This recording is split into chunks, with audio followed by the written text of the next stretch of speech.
Parti pour les infos, première session ordinaire de l'Assemblée consulaire de la Chambre de commerce et d'industrie du Mali, délocalisée à Ségou et présidée par le chef du gouvernement. La dite session est consacrée à l'exercice budgétaire 2022 de l'institution. Les précisions de nos envoyés spéciaux dès l'entame de cette édition.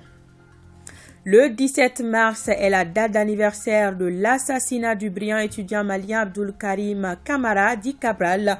Tué en 1980, ses camarades de lutte et autres personnalités lui ont rendu un vibrant hommage. C'était à travers un dépôt de gerbes de fleurs au monument qui lui est dédié.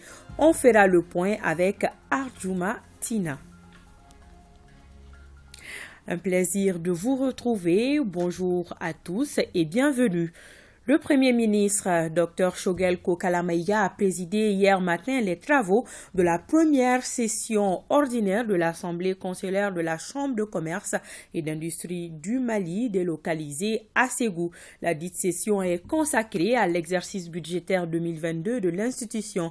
Elle s'inscrit également dans le cadre de la mise en œuvre de son plan de mandature 2021-2025.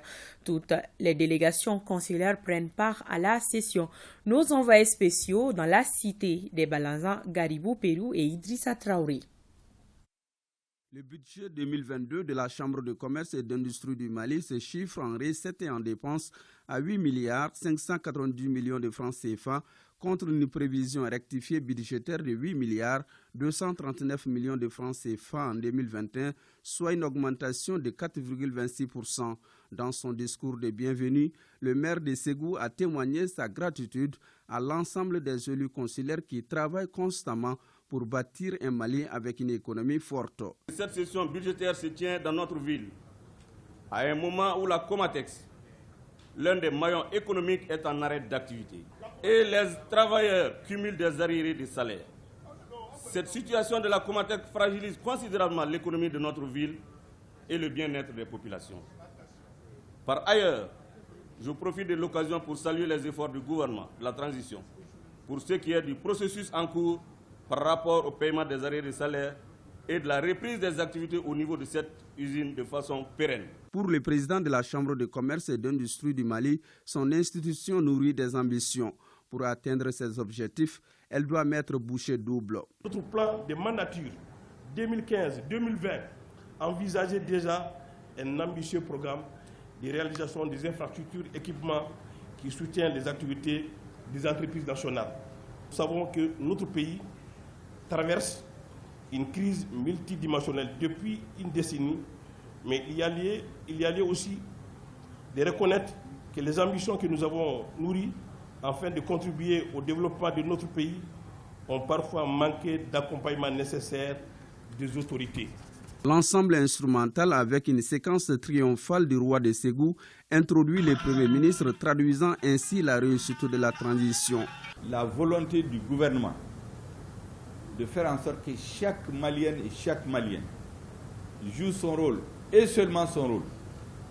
Les militaires font la guerre pour libérer notre pays. Les opérateurs économiques font les affaires pour créer les richesses, pour les distribuer, pour nourrir et loger les Maliens. Les artistes que je salue ici, les hommes de culture, parlent, chantent, font des poèmes, pour que l'âme des Maliens, le cœur des Maliens, l'esprit des Maliens soit à la hauteur des enjeux du moment. Et ces enjeux, c'est la restauration de l'honneur, de la dignité du peuple malien, de l'ensemble des Maliens. Ce n'est qu'à cela que le président de la transition, le gouvernement de transition, le Conseil national de transition, toutes les institutions de la transition sont dédiées. Les attentes de la population sont énormes et le gouvernement en a la pleine conscience, d'où l'obligation à toutes les institutions et structures d'obtenir des résultats quantifiables. Cette session intervient dans un climat particulièrement délicat, où les sanctions, nous ne cesserons jamais de le dire, illégales, illégitimes et inhumaines ont été décidées contre notre pays par les organisations sous-régionales depuis le 9 janvier. Malgré cette crise, les acteurs du secteur privé national n'ont pas courbé l'échine, contrairement aux prévisions des oiseaux de mauvais augure.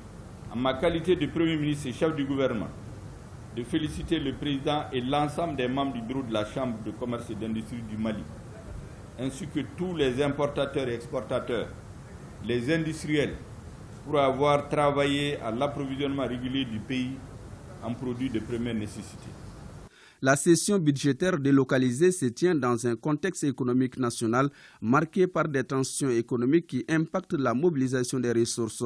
En dépit de cela, la Chambre œuvre et continuera pour mériter sa qualité économique, contribuant au développement du secteur privé par ricochet à transformer l'économie nationale. Nous sommes à New York. Au nom du Mali, la ministre de la Promotion de la Femme, de l'Enfant et de la Famille a pris la parole à l'occasion du débat général de la 66e session de la Commission de la Condition de la Femme. Au CSW, la ministre Ouadidie Founé Koulibaly, dans son allocution, a mis en évidence les engagements du Mali dans la lutte contre les violences basées sur le genre. Elle a également profité de cette tribune pour lancer un appel à la communauté internationale à soutenir le Mali dans la résolution de la crise multidimensionnelle et dans son processus de refondation. Barakissa Ouattara et Mamadou Sidibé sont nos envoyés spéciaux à New York. La population du Mali est estimée à 20 millions d'habitants. 4 minutes sur les 5 autorisées ont suffi à la ministre Ouadidie Founé Koulibaly pour présenter la situation de la femme au Mali. L'on note qu'elle fait face aux défis sécuritaires, sanitaires et environnementaux. À cela s'ajoutent les sanctions qui pèsent sur le Mali, des sanctions qui touchent particulièrement les femmes et les filles. Les changements climatiques constituent l'une des causes principales et profondes de la crise sécuritaire au Mali et dans le Sahel, avec leur impact néfaste sur les conditions des femmes et des filles. À ces défis sécuritaires et environnementaux se sont ajoutés les effets des sanctions illégales et injustes prises à l'encontre de mon pays par les organisations sous-régionales et régionales. Ces sanctions affectent le quotidien de toutes nos populations, particulièrement les femmes et les filles, également victimes de la pandémie de la COVID-19. Au Mali, les femmes représentent plus de la moitié de la population et ce sont elles les principales utilisatrices de l'énergie domestique qui représentent 78% du bilan énergétique du Mali. Au Mali, comme dans de nombreux pays en développement, les contraintes économiques et les normes culturelles font que les moyens de subsistance des femmes dépendent de secteurs sensibles au climat, comme l'agriculture vivrière et l'exploitation des ressources forestières. À la fin de sa déclaration, la ministre a lancé un appel à toutes les femmes du monde entier à soutenir le Mali dans la résolution de la crise sécuritaire et dans son processus de refondation. Je le disais dans les titres, il y a 42 ans, Abdul Karim Camara, dit Cabral, fut assassiné alors qu'il était le secrétaire général de l'Union nationale des élèves et étudiants du Mali, UNEM. Comme chaque année, hier 17 mars, ses camarades de lutte ont organisé une cérémonie de recueillement au monument dédié à l'homme à travers le traditionnel dépôt de gerbes de fleurs. Les précisions de Ardou Matina. 17 mars 1980, 17 mars 2022, cela fait exactement 42 ans que le Mali perdait l'un de ses valeureux fils, à savoir Abdul Karim Camara dit Cabral. Leader estudiantin et icône de la jeunesse, Abdul Karim Camara dit Cabral était un homme engagé et dévoué surtout pour la cause de l'école malienne. La cérémonie commémorative de l'anniversaire de son assassinat est donc un moment empreint de souvenirs.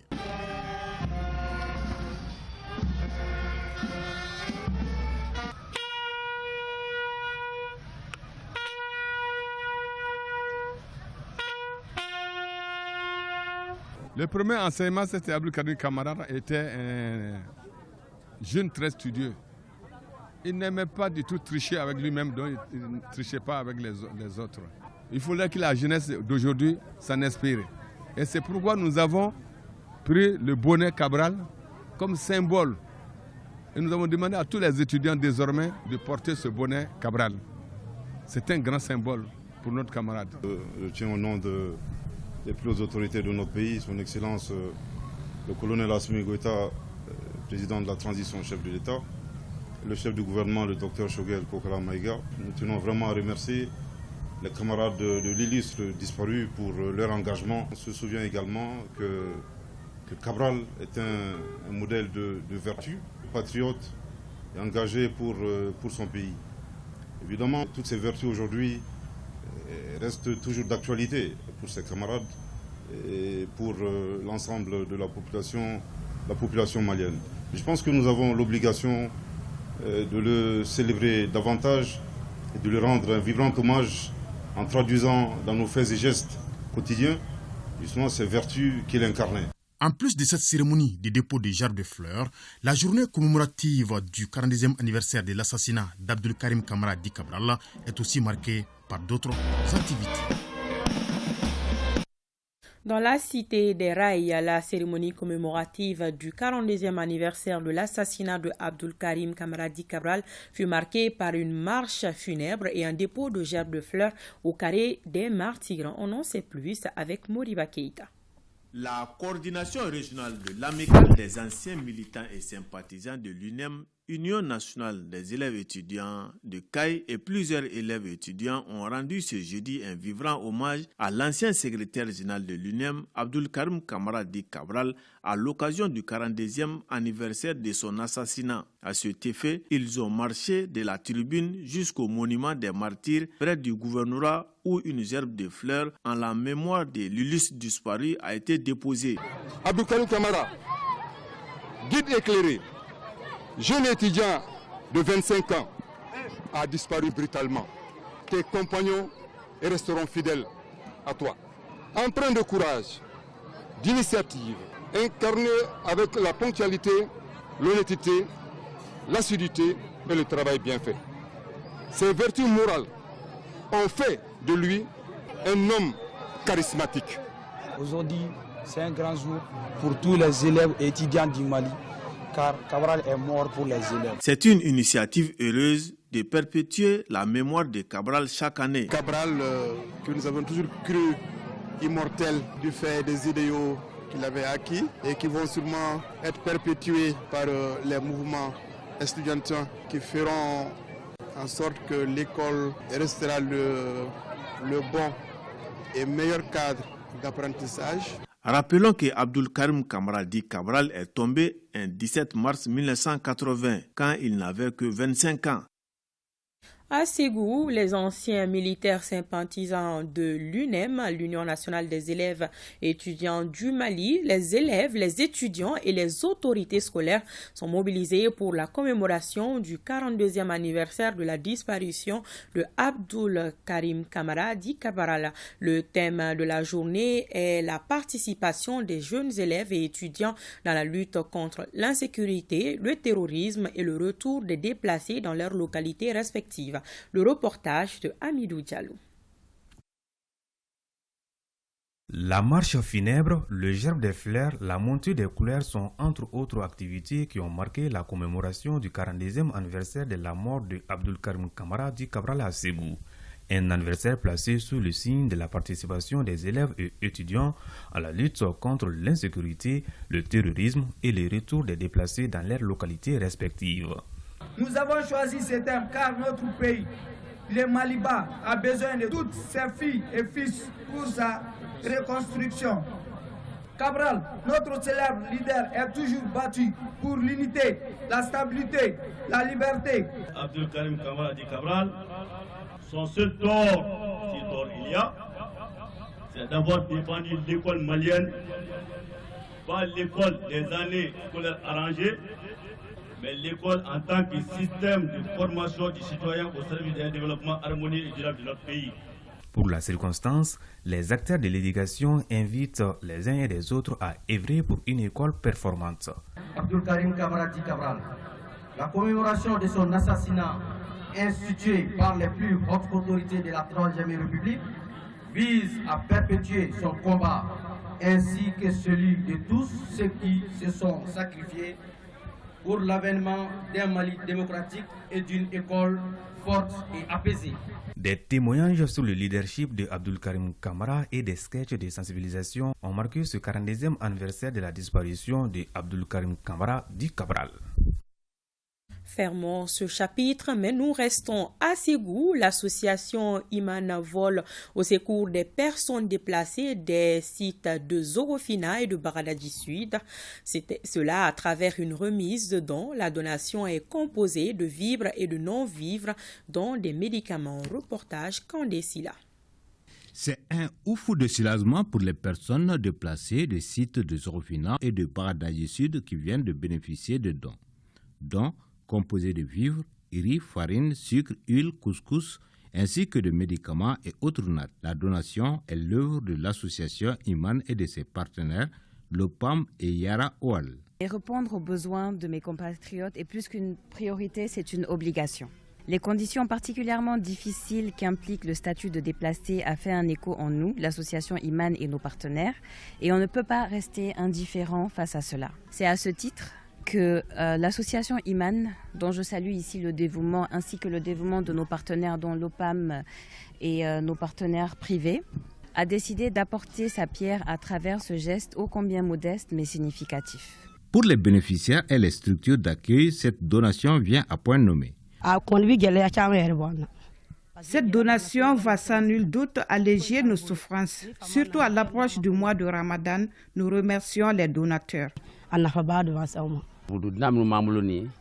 Chacun aime chez soi. Les contraintes font que ces personnes sont ici. Nous remercions les heureux donateurs pour ces gestes. On note que les sites de Sakoiba et de Baradadi Sud abritent environ 400 déplacés qui ont certes besoin de solidarité, mais n'aspirent mieux que de retourner à leur lieu d'origine. Les festivités pour la commémoration de la Journée internationale de la femme continuent. Les femmes de la commune 1 du district de Bamako, en partenariat avec la mairie de la dite commune, ont organisé une conférence débat autour du thème international et national de la journée du 8 mars de cette année.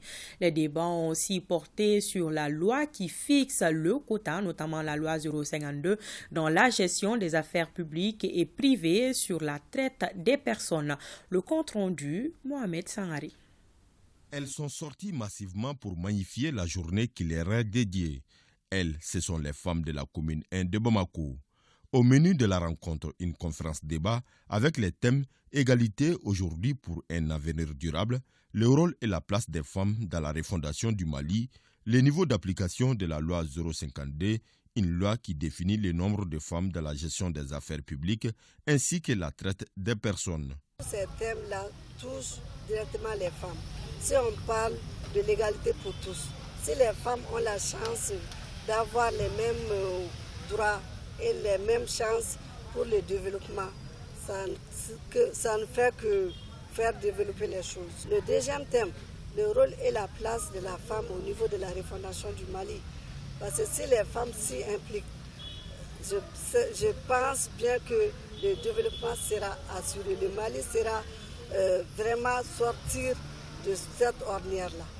La loi 052, c'est une loi qui part en faveur des femmes. Nous demandons l'application stricte de la loi 052 au Mali et surtout en commune 1.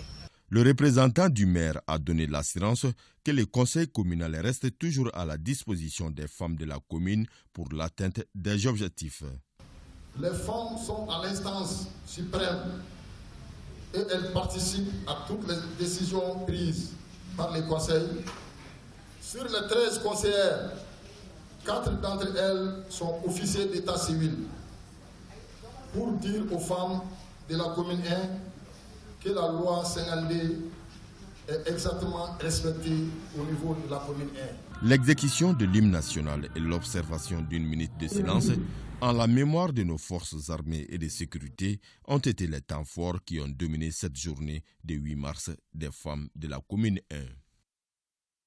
On attendait évoquer leur nom exceptionnellement comme leur statut, mais depuis le déclenchement de la guerre entre la Russie et l'Ukraine, ils reviennent en rafale dans des discours politiques et dans des médias des partis en conflit. Couvre-feu, état d'urgence, état de siège et état de guerre.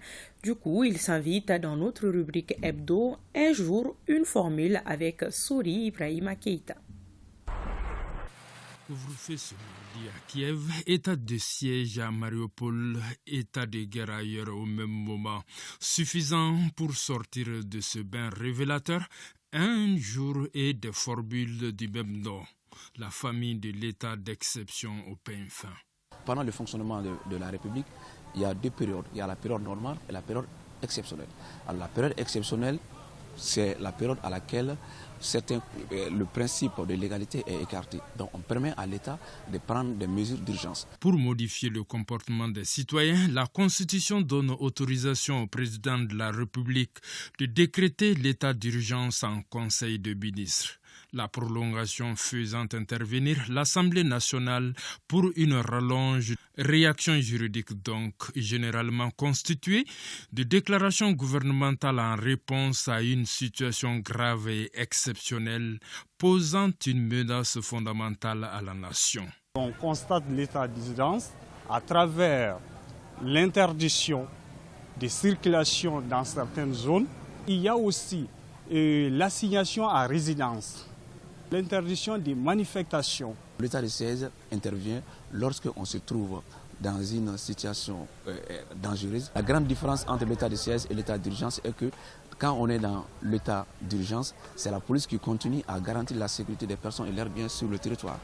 Donc la sécurité publique est assurée par la police. Mais quand on est dans l'état de siège, la sécurité de siège n'est plus assurée par la police, mais plutôt assurée par des militaires. Il n'y a pas une définition précise sur l'état de guerre. Très généralement, c'est la doctrine qui essaie de définir ce qu'on appelle l'état de guerre. L'état de guerre, lorsque les autorités suprêmes en principe, c'est le pouvoir exécutif qui est composé du président de la République et le gouvernement, il y a une situation qui peut mettre en danger l'ordre public ou lorsque l'État est attaqué par un groupe d'individus, ça peut être les terroristes, ou lorsque l'État est en conflit avec un autre État, dont les autorités suprêmes peuvent décider de décréter ce principe-là qu'on appelle l'état de guerre en disant que nous sommes en guerre. Donc l'état de guerre n'est pas forcément un principe de guerre contre un groupe terroriste ou contre un État, mais ça peut être contre une maladie. Certes, ces mesures doivent rester dans le cadre strict de la loi, mais les citoyens aussi se doivent de les respecter scrupuleusement. Sinon, de toutes les façons, force doit rester à la loi pour éviter la chienlit. Ce journal s'achève ainsi. Merci de l'avoir suivi. Bon vendredi et à demain si tout se passe bien.